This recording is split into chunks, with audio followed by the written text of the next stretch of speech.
Josie at the Thai market? What the Josie at the Thai market? Oh, I'm wearing a Miller shirt and a Budweiser hat. Double beer. 3, 2, 1. Welcome. Fuck. I'm sleepy today. I'm not gonna lie. Welcome back, everybody, to the Nobody Loves You podcast. Today, Karl and I are going to be psychoanalyzing each other. So what we did, for those of you who don't know, there's this thing called the Myers-Briggs personality test. And it's very similar to those just whatever personality test, but I guess this one's the official one. Right? This is like the one you take in like a psych class or whatever. Tells you lots of personality traits. This might be an abbreviated version of it. It's on a website called 16personalities.com. It seems pretty... It was relatively extensive. Yeah. We're not scientists. We don't need to fucking go... Yeah. So I'm basically, sure if it was the real one, we'd have to pay for it to some extent. Yeah, there's versions that are made for like employers to make their like employees to take. Isn't that kind of creepy? Yeah. I feel like you shouldn't be able to hire people. I don't know. It doesn't. I guess it's not discriminatory, but it's like it's like the textbook definition of a personality hire. You know? Yeah. Speaking of personality hires, do you guys? No, never mind. I don't want to talk about it. You guys know what 6 Sigma is? It's this fucking like. No, never mind. We're not talking about it because it's there's nothing funny about it. It's just a weird fucking thing that people in corporate America make you take, and I didn't know it was a thing. And we saw a video for it, and it blew my mind. It felt like a Tim and Eric skit, but yeah. I'm not gonna go into it. Okay, you want to go first? I have Karl's phone. He has mine, so we both have each other's results. I don't know what I got. Yeah, that's the. I have a feeling I'm gonna be mad about what I got. Some of those questions were like made me like mad. Why? Yeah, it's because I felt like it was like agree or disagree, but the way they worded the questions, it felt incomplete. Like I didn't know how to properly answer it. Like I need more context. I can't give you a hard example, but like I just, well, a great one was like, do you often make new friends? And like my answer is like, yeah, when I have the capability, but like I'm not in a situation right now in my life where I'm like meeting a shit ton of new people. Okay. So there's the context. Yeah, but like, is that what they mean? But how is that part of my personality? If like outside factors. Maybe it's not outside factors. Maybe if you wanted to make new friends, you would be in more situations where you could meet more people. Maybe you just don't want to make new friends. All right. Do you want to go first? You want to read mine or should I read yours? We'll go back. Let's do the overall for each.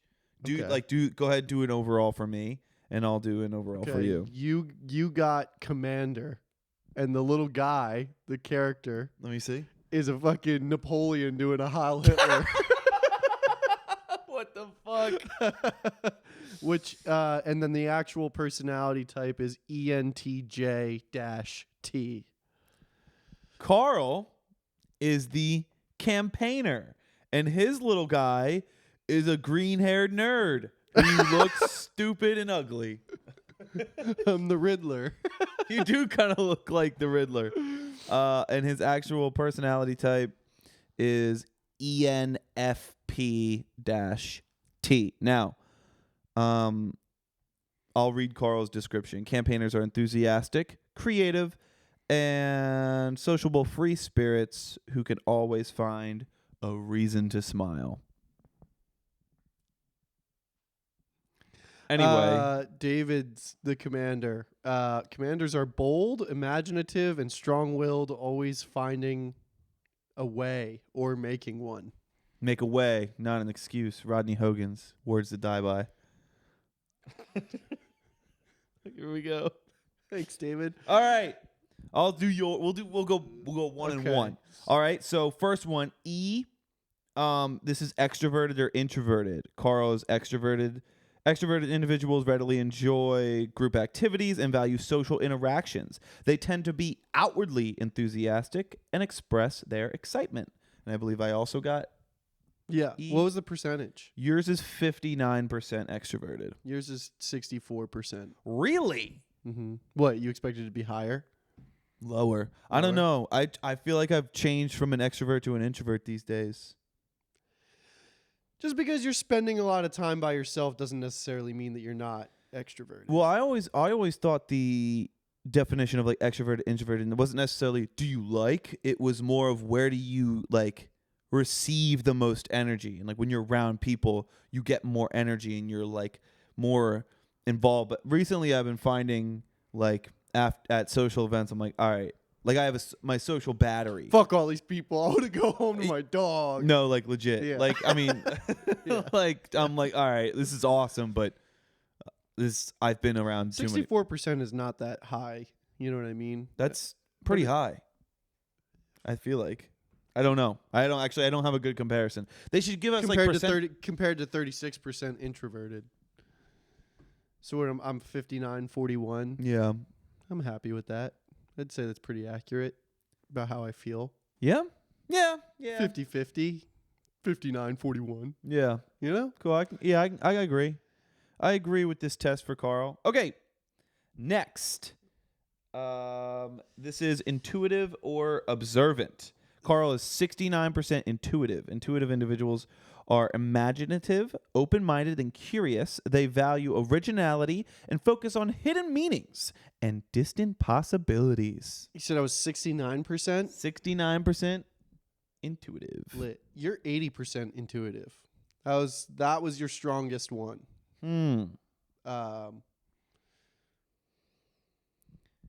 any comments about that? To be honest, this is one of the ones where I really wish that they fucking told us what observant would be. Like, why don't we just Google that real quick? Let's see. Myers, talk while I'm doing this. Well, do you want me to do your next one? Yeah, I'll just do your next one. Yeah. The next one would be thinking versus feeling, which would be the T in David's EINTJ-T. You're 68% thinking. Thinking individuals focus on objectivity and rationality, often dismissing emotions in favor of logic. They tend to see effectiveness as more important than social harmony. You're 68% versus 32%. I get down with that. I think, yeah. Okay, what was so real quick, personality? Observant. See, I haven't read this yet, so you guys are going to get to see my live reading skills. Those with observant styles are more interested in observable facts and more straightforward outcomes. Okay, so this is where a lot of the questions we're asking, like, do you enjoy exploring abstract concepts or hypotheticals and stuff like that? And I do enjoy that, and I know some people don't fuck with it. They don't fuck with it, you know? Okay. You got anything to say about that? No. Wow. This is why Karl and I sit on opposite ends of the screen here. Because I was how much percent thinking? You were 68% thinking. You're 29% thinking, 71% feeling. Yeah, that makes sense, to be honest. Yeah. Okay. Feeling individuals value emotional expression and sensitivity. They place a lot of importance on empathy, social harmony, and cooperation. I do that. That's me. Karl really paid attention in kindergarten when they're like, sharing is caring. You know, it's all about how does that make your friends feel? Stuff like that. Mm-hmm. Yeah, I think that probably is the defining fact. You know, it's interesting, like how similar and different you and I are. Because I would never say it's all spelled out for us right here, really. Yeah, because I would never say that we're opposites. Yeah. But we have certain opposite tendencies. Cool. Interesting. Ooh, tactics. Do you like that you're sensitive? And do you like that answer? Because like with that, you were saying like I'm more logical. And I think that's true. I think, you know, if you separate a little bit of your emotional state If everybody did that, I think, again, half-baked points. None of this is thought through for more than 30 seconds. But, like, I think if everybody just took a step back and didn't react emotionally, generally speaking, it's for the greater good. Like, if everybody just went a little more logical and put their emotions aside, we would have a lot less issues. I do believe that. So with the thinking, I like get down with that. And then yours is feeling. Yeah, I mean, the thing that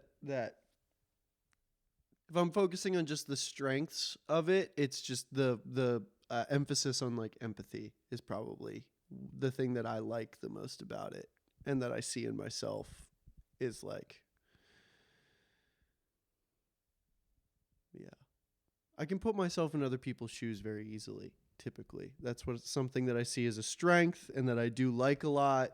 But I do agree with what you're saying, like being able to think logically. I'm not very good at thinking logically as far as like self-perception goes, but I think that's probably going to come up in one of the other ones. Self-perception, what? Like, how? What did you answer for the one? There was two questions that I didn't like, or one question that I really didn't like, and it was, how do you do under pressure? Essentially, it was like, how do you? Yeah, it was. I often remain calm even under pressure. Yeah. So I did as like kind of a slightly agree thing, because I remain calm under pressure. I don't remain calm in situations that don't really matter that much. We've talked about that on the podcast before, that like the small shit will make me fucking lose my goddamn mind, and then the big shit I can like remain a level, like have a level head with. But yeah, I was talking about this with Justine the other day about how I think, and I've been told this, this is not me just like saying this, I've been told by other people that under pressure, although my emotions are high and it's seemingly chaotic and whatever, my logical thought is still there, which is also what this is saying. Like, I'm much more like of a logical decision maker. It's easy for me to tell that you know the way that you need to go in. It's just with me or Justine or people that know you really well, you will just wear all of your emotions on your sleeve, which is what makes it seem more chaotic than it is. But yeah. you know the path. Yeah, sometimes I just have to say outlandish shit. You just fucking will say everything that comes across the fucking projector, the overhead projector of your mind to the people that you trust, which is where a lot of the things get complicated. How often do you go, oops, shouldn't have said that? Like in social situations. Like I know everyone's like, oh yeah, dude. Like I hate when people like, I like don't have a filter. Those people are usually like, I'm a fucking asshole and or annoying, and I'm just gonna hide under the fact that I'm a fucking Aries or whatever you know what I'm saying? Like those people. Yeah. Where they're like, oh my God, like I literally don't have a filter. And you're like, no, you're just a piece. I don't I feel like I don't have a filter, not because I'm like I catch myself post the words leaving my mouth. You know what I mean? Like it's very difficult for me to stop and be like, you think you have oopsies a lot? Yeah. Really? I don't think you do. Name one. I don't know. Here on the podcast, tell everybody. No, honestly, I don't think I mean, I definitely have been embarrassed when like jokes don't land, but that's not really what you're saying. Like it's more just, I think you have a pretty good filter. Yeah, I don't often. I think it's actually way more common to watch. I could see you hold your tongue. I know the Karl face when I go, he's not saying something. I prefer just making eye contact with somebody that knows what I want to say. Karl's like the king of like the gym, yeah. The Jim Harper, whatever. Yeah. Just, you know. All right, next. Tactics. Tactics. Judging versus prospecting. You are 63% judging, which made me chuckle. Judging individuals, it's such a horrible word to pick for this, but judging individuals are decisive, thorough, and highly organized. They value clarity, predictability, and closure, preferring structure and planning to spontaneity. Yeah, 63%. So definitely, 2/3 judging. Wait, it's judging, and we're talking about like spontaneity. It's weird. It's a weird word to use. Yeah, decisive, thorough, and highly organized. Like you just you like hard. Dude. Ah, man, I used to think I wasn't that, but I am totally that. Yeah. Like I can't. You like a strict schedule. David does the same. Every time we play a show, David does the fucking exact same thing for the 3 hours leading up to the show, which is get unbelievably fucking anxious. And we pack the car, then we go. The drive there is usually fine. Then he gets hungry. If we have time to get food, that's a fucking A+. But then there's the moment. You know what's a better example we're of waiting this? for a sound guy or somebody, and we're trying to load in, and he's like, fuck. And then we have to sound check and get everything set up, and it's just like, I fucking hate this shit. I'm like, hate what? Because just waiting to like having to sound check and be rushed. It's like, this happens every time we play a show. It's like always goes the same way, and you get pissed off about it. Well, what I don't like is that we sound. Okay, usually when like a band is headlining like a real venue, like a big venue, right? So we're not doing that. We're in these like small venues that are just like churning over shows, right? So in a big venue, load in might be at like 3:00 in the afternoon, and sound check would be at like 4. And then you have 4 to 5 sound check, and then from 5 to 8, you could do whatever the fuck you want. That would be fine. I'm just saying that I don't like the way it works now, which is load in at 7:00, doors at 8. So we have to load in, get like a 30-second sound check, and then a 15-minute break, and then it's like, boom, you're about to get on stage. It's just because all these venues are half-hour-ish away, by the time we pack everything up, it's just like, it's once the packing of the car begins, it's a multiple hour, like, I have to be on. It's like, there's no time for me. You're going to feel the same way when it's your show. Chaos. I'm 100% positive. And you know what I'm going to do? Exactly what you do. I'm just going to be silly, and I'm going to be like, I'm going to have a Coors Light. And then you're going to be like, David, can you focus? I'll be like, oh, yeah, sorry. I was focused. I got all Yeah. I was the first person set up for the show on Saturday. Yeah, I'll give you that. All right. Karl is prospecting. Prospecting? Yeah. What's the percentage? 68%. Wow, look at that. So I was, what is it, 63%? 63% judging. And then this what is where you're prospecting? prospecting individuals are very good. Prospecting? I don't know. How do you? Prospecting, I think Okay. is probably what it is. Individuals are very good at improvising and adapting to opportunities. They tend to be flexible, nonconformists who value novelty over stability. I don't agree with that for you really that much. I mean, like, yes, but I don't know. I feel like you don't usually like when things don't go according to plan. I feel like I see you. What plans do I have?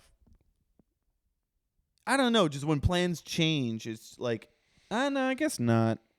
It's really hard for people to turn on a dime, which is actually something that I've always thought about myself. Like, if it's something simple, like, oh, we're all going out to dinner, and then like I'm about to leave for dinner, and it's like, we're not doing that, now we're doing this. It's like, oh, okay. I can like quickly change what we're doing.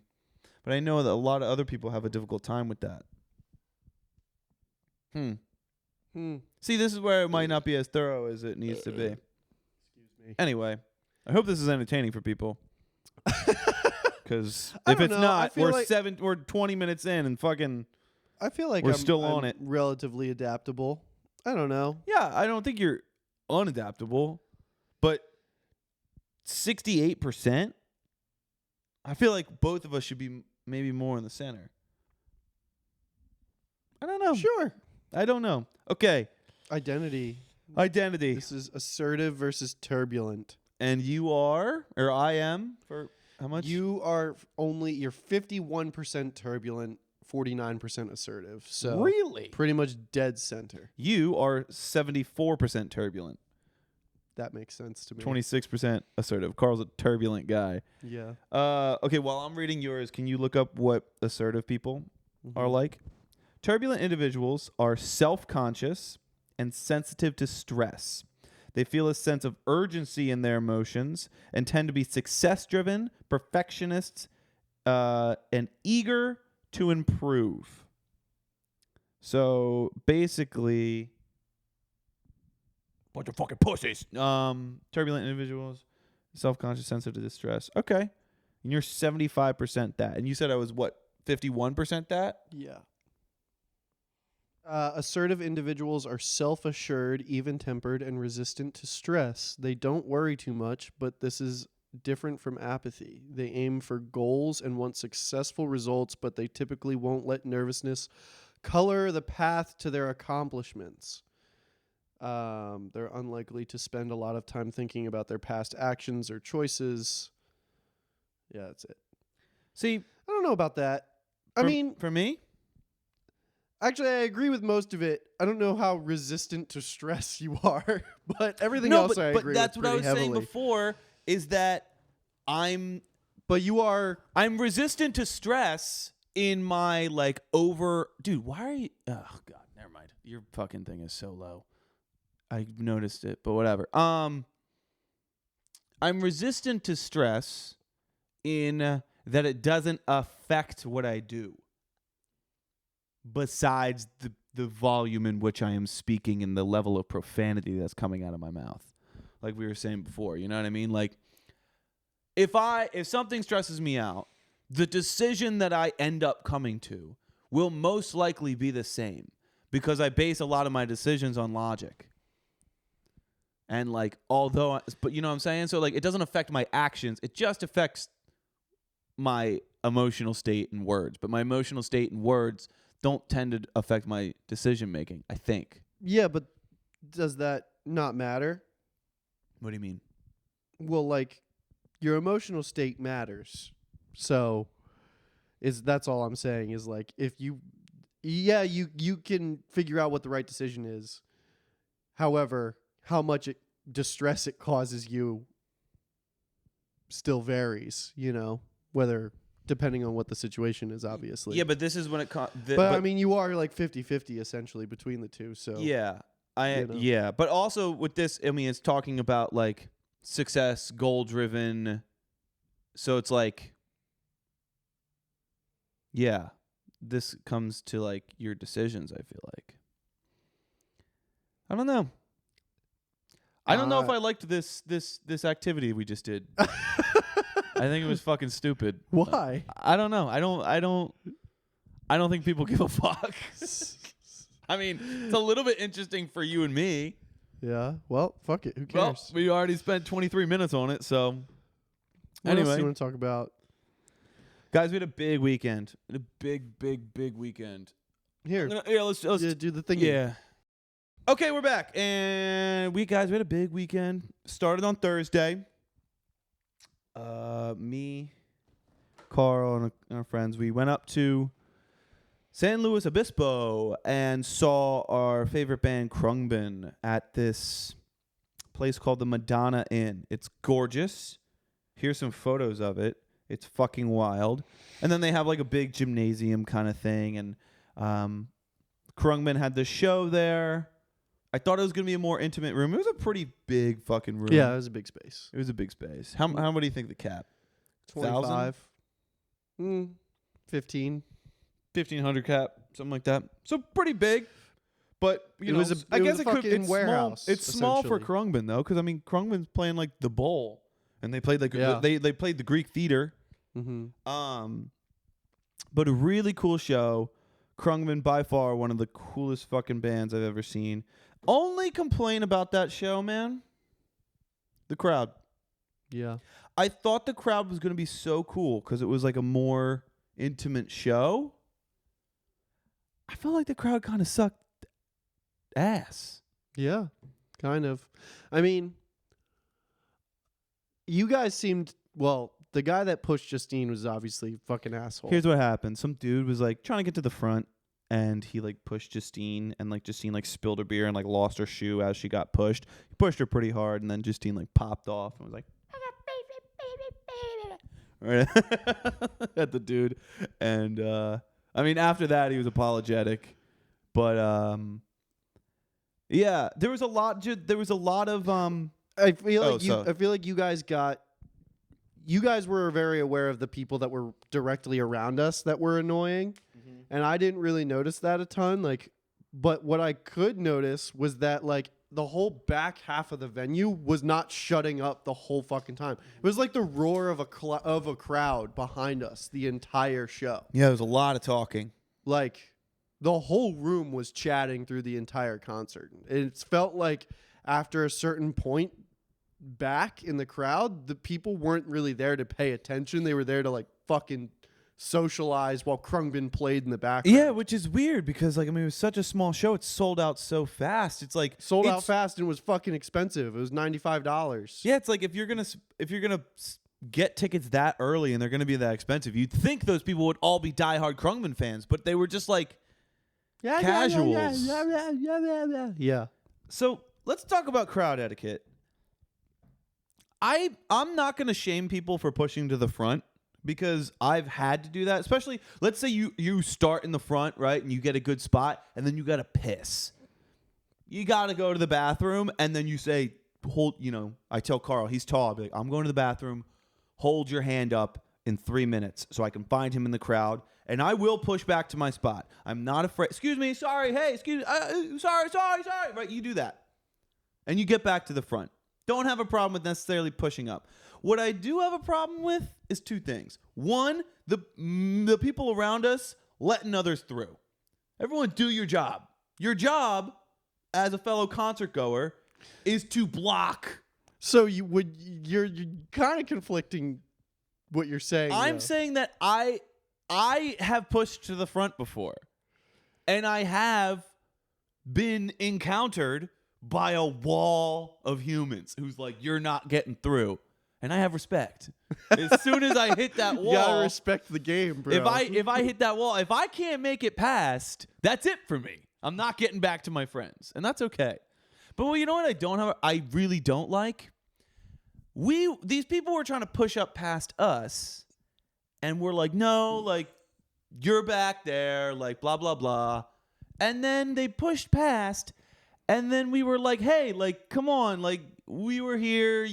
Just go behind us. And then they were like yelling at us. They were like getting mad at us for saying that they should go behind us. You know what I'm saying? Am I a dick? I mean, yeah, I am. But like, fuck those people. Yeah, I mean, I kind of agree with that because they were taller-ish and it's annoying. Like, they didn't like meet up with like a big group of people. They just like got to the spot directly in front of us and like, cool, we're chilling. Yeah. We're right here. Let's just like... Was that the guy that was by himself and was holding up his cell phone? Yeah, and then he brought three or four people up with him. Yeah, he's like, oh, it's just my girlfriend's coming up. And then he's apparently dating 4 people. And they all came up. And I was like, yo, come on. You said it was just your girlfriend. And then the one girl was like, I don't even know what she said. But she was basically like, what's your problem for why can't all 4 of us be in front of you? It's like, well, because I've been standing here for 2 hours. My feet hurt and I have to pee really bad. I earned this spot. True. You know? I don't know. What do you guys think? Is it stupid to assume that you earned a spot because you got there early? I think that's like social currency right there. Like that's concert currency. You put in the work, you stay there. I think that you bring the bottle to pee in. Like you gotta. Colin peed in his fucking beer cup. No way. Yeah. He told me later. He's like, I peed in my water bottle and a beer cup. I was like, what? He's like, yep. I was like, damn, bro, you're a professional. That's crazy. That's sick. I've like, never done that. Where'd you put the cup? He goes, on the ground. Ew, dude. That's disgusting. Don't ever do that. Concert etiquette, never pee in a cup and leave it on the ground. A bottle with a cap, maybe a different story. But I was cracking up. That's disgusting. I think that there should be a more elaborate etiquette. I mean, I want to be able to hang out with you guys, but like putting all the tall people in a tall people section would be good. Man. Like stage left to stage right, organized Like the by AT&T height difference. bars. Yeah. That You know? can't. That's not gonna. It'll never happen. That'll never happen. No, because sometimes tall people are friends with short people, and sometimes they go to concerts I together. don't think short people and tall people should be friends. I don't think they should be intermingling like that.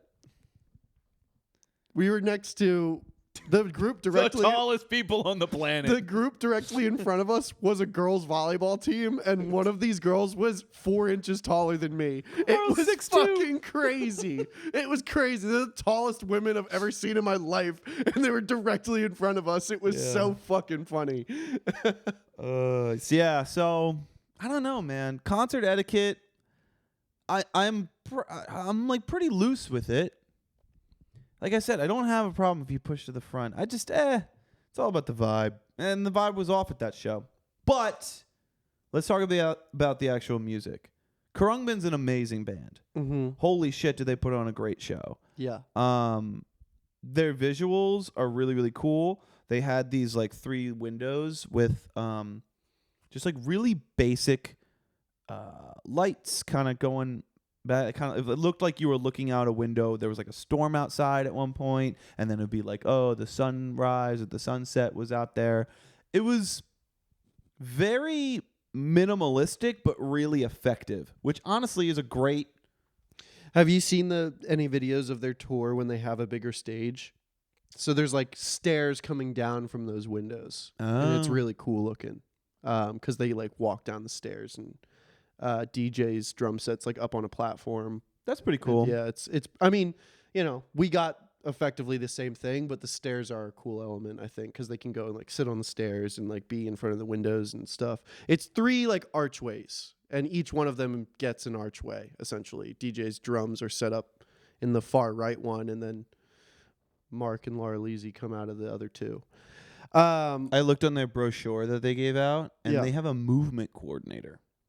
That's sick. So like, they don't dance on stage, but they have like, it's pretty loose, but they have like loose choreography. Like, okay, we're gonna kind of move over here in this direction for You this get song. right behind me just like this, and we'll move across the stage slowly at this pace. It's really cool. Yeah, again, it's loose. It's not. They're not Justin Timberlake up there like dancing, but like. But that would be fucking crazy. They just throw down one of the instruments and just fucking pop off for a second. That would be kind of funny. The thing that I wrote this while I was in while we were at the show still. I said Khruangbin are masters of patience in music. So is Hermanos Gutierrez, but Hermanos Gutierrez doesn't change in dynamics as much as Khruangbin does. Hermanos Gutierrez opened up for Khruangbin. They don't change their dynamics nearly as much in their songs. To be fair, Khruangbin are so incredibly patient, like from note to note throughout their songs. Like the amount of gaps there are in between, like how long like Laura Leasy will rest in between certain notes, and those bass lines are like so precise, and the parts are so, because they're a band that could easily fall into jamming and being way over embellished if they wanted to.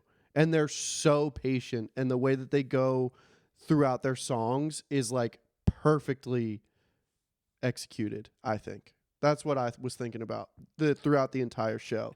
That was on my mind. And they just show that again and again every single time. It's sick. Patience. Huge. That's the thing. That's the word that I left thinking about after the show. What was the word that I left thinking?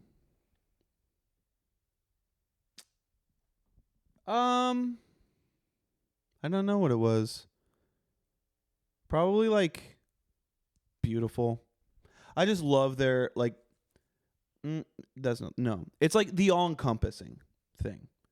It's this like synergy. That would be a good word to describe it. Khruangbin does a great job of like, it's not the bass playing, it's not the guitar playing, it's not the drumming. It's not the songwriting. It's not the visual aspects. It's all of those things at once.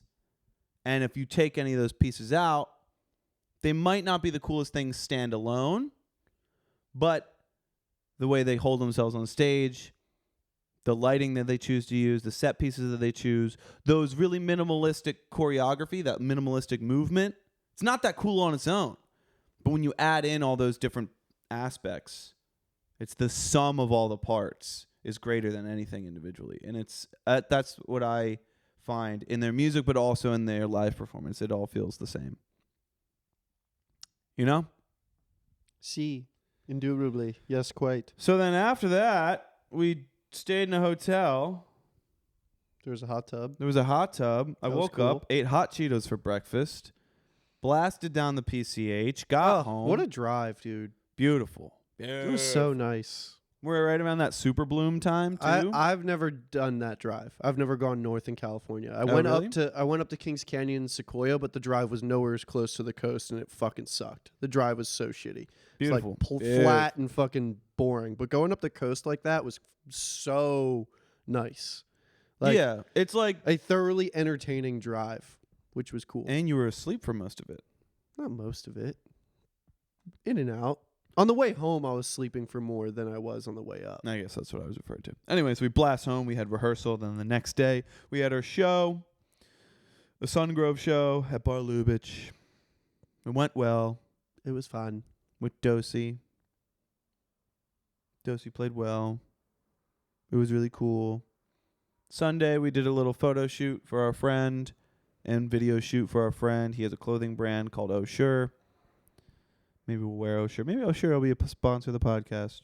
All our friend has got to do is he's got to pay our sponsor fee of $10,000 per episode, and then we'll have no problem having him be a sponsor.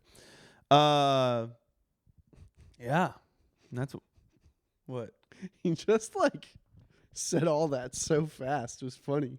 Just $10,000 per episode. Sponsor. Yeah, dude, I don't know what the fuck to say. I'm honestly so exhausted today, and that's My eyes hurt. I'm losing energy faster let's than just I end can the podcast fucking then. do whatever. These people, no one stayed for this entire thing because they listened to us talk about each other's personalities for a half hour. People love us, David. They're interested they? to know more about us. Do you have any music suggestions? I don't know what my dad said. He listened to one of your music suggestions. That's sick. Yeah. I don't know. Do you guys even like that stuff? The music. Let me see what kind of music suggestions I got here. What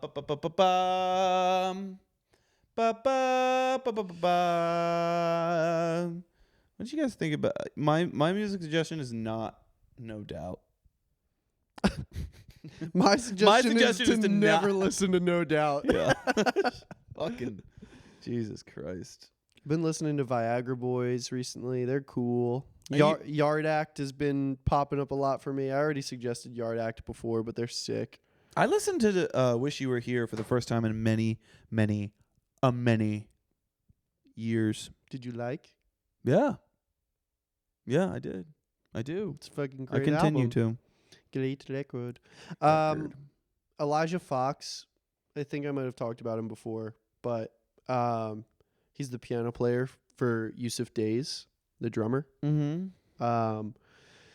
He just puts out a lot of Piano Works albums, just him playing piano, and they're fucking really beautiful. If you ever just Is that need that some, dude you put on the TV the other day, and you Yeah. could hear the clicks of the. Mm-hmm. Yeah. He's done a bunch of those albums over the years, and he did one in 2020 called City in the Sky, and I think it's about New York. Yeah, it's New York. So a fucking piano album that he recorded, wrote, and released in the middle of being and living in Manhattan in the middle of COVID is pretty interesting.